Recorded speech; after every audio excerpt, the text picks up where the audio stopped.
Hey there, Janae with Palin Projects here, and in this video I am going to be talking about the next best thing other than seed starting. So here where I live, I'm in western Montana, kind of like a southwestern Montana, south mid western Montana. It is too early technically to be starting seeds for outside. In my outside garden, and whether that be the vegetable garden, the flower garden, whatever, it's significantly too early to be starting my seeds. And getting my starts going. So our average last frost is typically around Memorial Day. We have a couple false springs. We had one a couple weeks ago, and then we'll probably have another one here in March, and another one about like end of April, May, and then usually we get hit with another frost about mid-May, and we're typically pretty good. We don't start heating up until about mid-June-ish, typically. And so it's not the right time to be starting seeds for me yet. I'm gonna give it a couple weeks, and then I'll be starting out my seeds that take a little bit longer, lavender, stuff like that. You know, the 8 to 12 weeks time frame, and then we'll kind of go down from there. So you don't want to start your seeds too early. If you start them too early, they can actually stunt and cause issues with production, and, you know, become root bound and everything else. So, and quite honestly, that's, you know, more that you have to take care of. And if they're inside and you can't hook them up on automation, you know, drip irrigation or, you know, automatic watering or whatever, it's just more that you have to take care of. So I'm really resisting the urge to start my seeds before like mid-March this year. Once mid-March happens, like mid to late March, March, April, and then April I'll probably hit my seeds starting pretty hard, and then of course May. And get a couple of my quicker things going. I did do a seed starting video a couple weeks ago. You guys might be thinking, like, why'd you do that? I brought my green stock inside. So I'm planning on putting all of those seeds inside my green stock and having an indoor garden. So I felt comfortable starting those seeds, and then I just have to bring in basically a big tub of water and put it in the top, and it'll all trickle down. Super easy. So I did get my hands on a little bit of seed starting the other day, but today that's not what I'm talking to you about. Today I'm going to talk to you about the next best thing, which is garden planning. So basically what I try and do, and what you should try and do every year, is plan out your garden, write everything down as to where it was in your garden so that you don't plant in the same spot twice, or, you know, in consecutive years. I hope it's not a surprise to you all, but certain plants pull out certain nutrients out of your soil, and so you really need to rotate those crops. Also, certain plants can draw in pests and diseases, and so you have to rotate crops to avoid those pests and diseases as well. Potatoes are one of them. I don't remember if it's like 5 or 7 years that you want to rotate them. So like you need a spot for them for like upwards of 5 years before you can replant in that spot again. So you know, it's a good idea to write down where you planted everything each year so that you're not continuously planting the same thing in the same spot and robbing the soil of those nutrients, along with, you know, introducing pests and disease into your crops as well, because, you know, ultimately we want a crop. We want to benefit from our seeds and our gardens, and so we want to maximize that. What I have done is I do what my brain does best, and I go to Excel, Microsoft Excel, and I just basically have drawn up my garden, or what I'm planning to do with my garden. So this is my idea of my garden. As my videos have shown, I have done gardening in this house or this property for about 5 years now. We tried 2 years in a row to do an in-ground garden. That didn't work, so I made the decision to do a raised bed garden. We started that 3 years ago-ish, and really amped that up last year. So everywhere on here that you see is green are raised garden beds that I already have. The white ones are the ones that have yet to be built.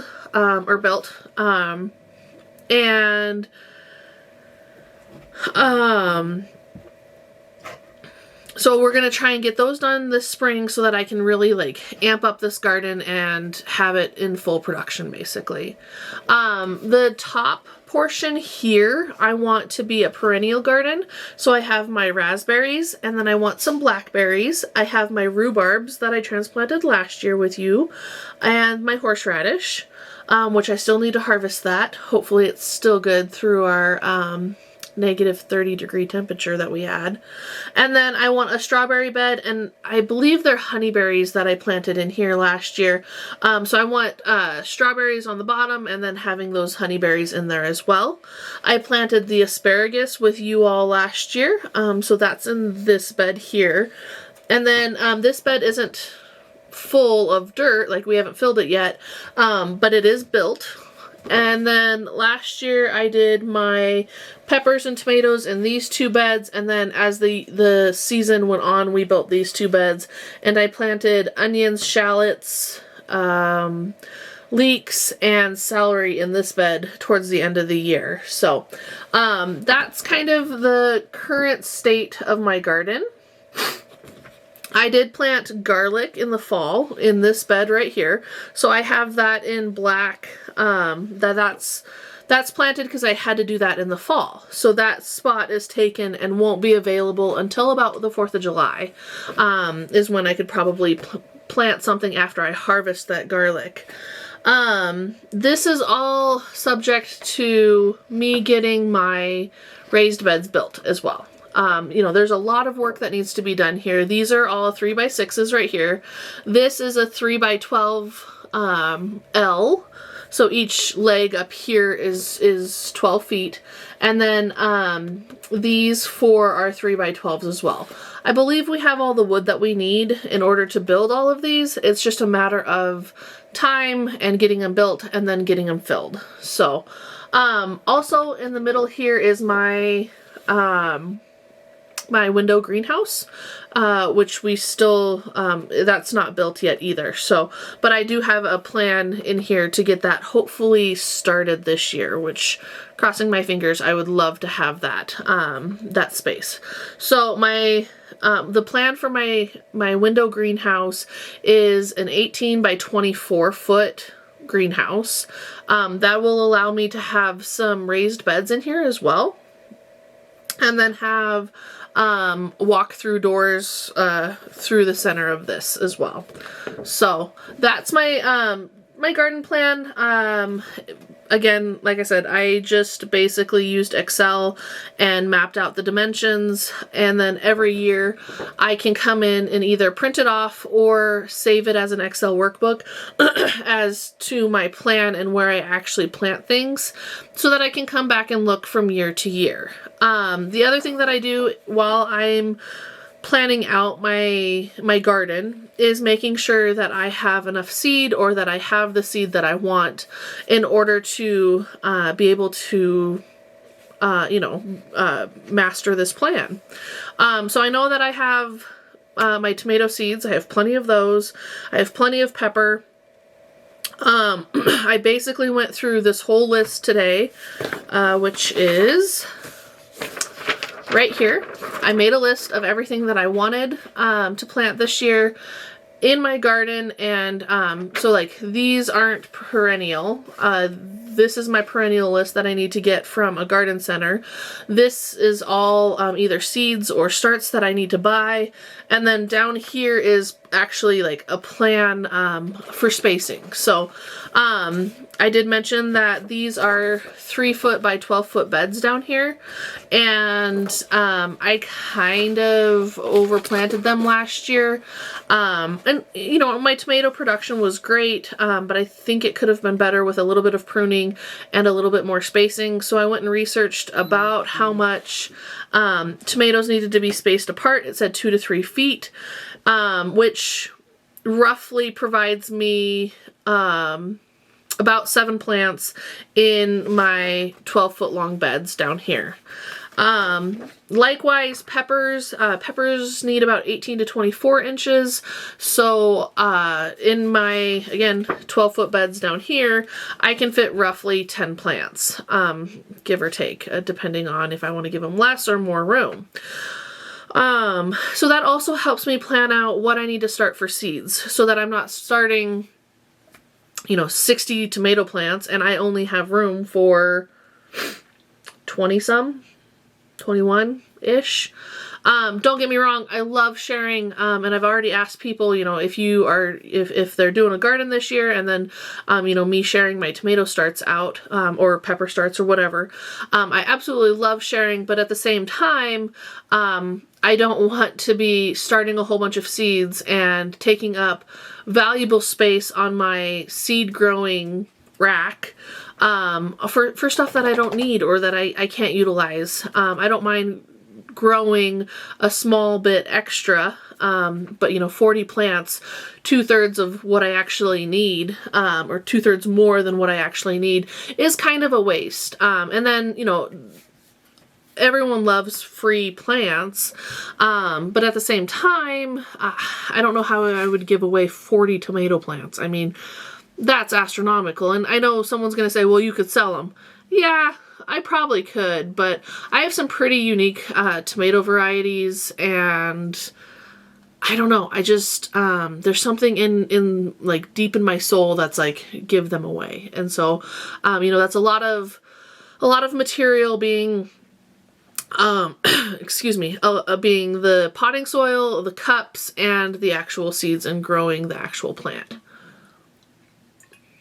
So, you know, I'm trying to make this as cost effective as possible, and I really want to be cost conscious.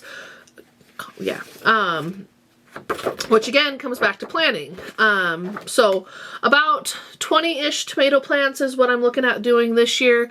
Maybe a little bit more, because, you know, I'm thinking of putting a couple containers on our patio and having some patio gardening going on. I have the green stalks still. I don't think I'll put tomatoes in my green stalks this year. Maybe some peppers. I don't know. We'll see. Pepper plants, though, I'm gonna try and do about 20 peppers, roughly. I haven't quite looked at all of the seed that I have, but I know that I want to do probably about 5 peppercini plants, a couple serranos, a couple habaneros, you know, and just have a couple varieties here and there, and be able to get quite a bit off, so that I can either can, pickle, and whatnot. So the other thing that this helps me do, my planning, it helps me to understand or plan out where my companion plants are gonna go. So excuse me, if you can see here, see if I can get it to focus, you can see that I have peppers, and then beets, and then peppers and carrots, tomatoes and lettuce, tomatoes and radishes, tomatoes and herbs. I'm thinking of doing like tomatoes and sunflowers this year, and just having companion plantings as well, because they are 3-foot beds. I don't necessarily need, or like, I don't want to just plant one thing in those beds and leave the rest of the dirt open and you know, invite in weeds, because that's the more, you know, if I don't put anything there, then the weeds are going to come, rob the soil of nutrients, and, you know, it's not a benefit for me. So I would rather companion plant and ward off bugs and diseases with companion planting. Like marigolds and stuff like that. And then also, you know, be able to harvest more. So yeah, that helps me think through, you know, what companion plant can go with what other companion plant, and be able to plan out more so my space and utilize my space to the maximum that it should be. The other thing that I don't necessarily have on here are my trellises. So I do have trellises in these two beds, but I'm thinking of doing like cattle panel trellises across like this walkway or the walkways, and being able to like walk through a trellis. This is a 6-foot walkway in here, so I don't think I'll be able to do a cattle panel trellis, you know, through this big walkway, which is perfectly fine. I chose to do a 6-foot walkway down the center because I wanted to be able to either drive something in there, or have enough room for like my cart, or, you know, just have it be spacious. Each space here is 3 feet though, so that'll be perfect for a cattle panel trellis. So I don't have that here. I have been kind of noodling on, you know, if I'm going to do the trellises like here and here and here and here, and then like I have my beans and cucumbers and squash, I could actually like grow those up over the trellis and have these beds open for other things like broccoli, cabbage, potatoes, parsnips, or even like more tomatoes or peppers, or, you know, more production oriented areas. So, or, you know, I have a lot of like cucumber varieties and squash varieties.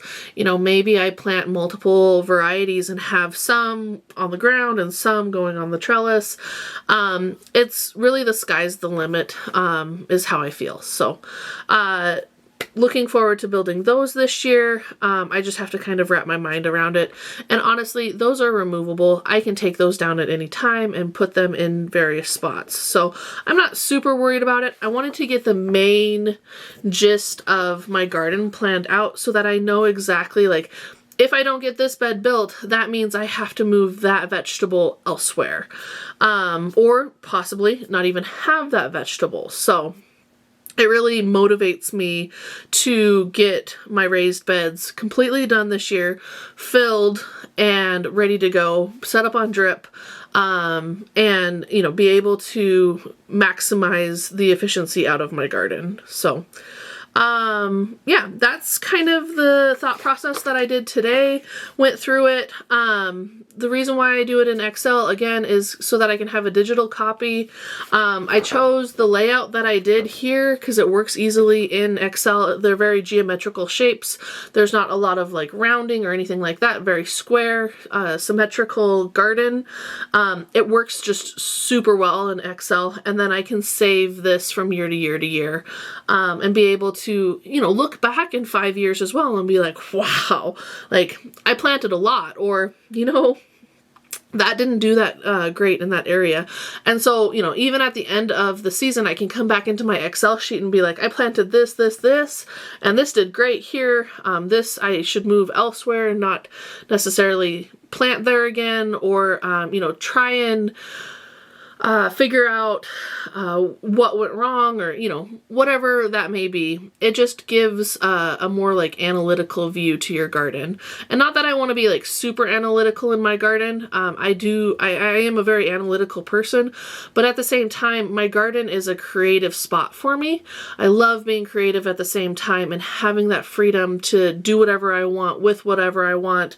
But in that creativeness, I can get a little crazy. And so having this kind of organizational and analytical side will help me from year to year as well. So that's, you know, my ploy to you all. If, you know, you're itching to start some seeds and get things going, and it's not quite time for you, or it's like right on the cusp of you being able to start seeds, you know, take a week, sit down, plan your garden out, figure out what, how many seeds you need, what varieties you want to do, how many of those varieties you need to plant, so that you aren't necessarily wasting resources, being, you know, the soil, the seed starting supplies, your time, your space in your seed starting area, you know, and you're really maximizing your efforts in order to plan accordingly. So I hope this helped you all out. I hope you you learned something today, and I hope you try it out. I'm feeling really motivated for this gardening year. You know, we still have, I don't know, like 9 inches of snow on the ground with probably an inch of ice on top of that. It's really crummy weather here, and it was just nice to sit down and think about the possibilities for this gardening year. I'm really looking forward to it, and I hope you are too. So if you have any questions about my gardening plan or how I did it, if you want any help, any suggestions and such, please leave a comment below, and we'll see you in the next project. Thanks, everyone. Bye.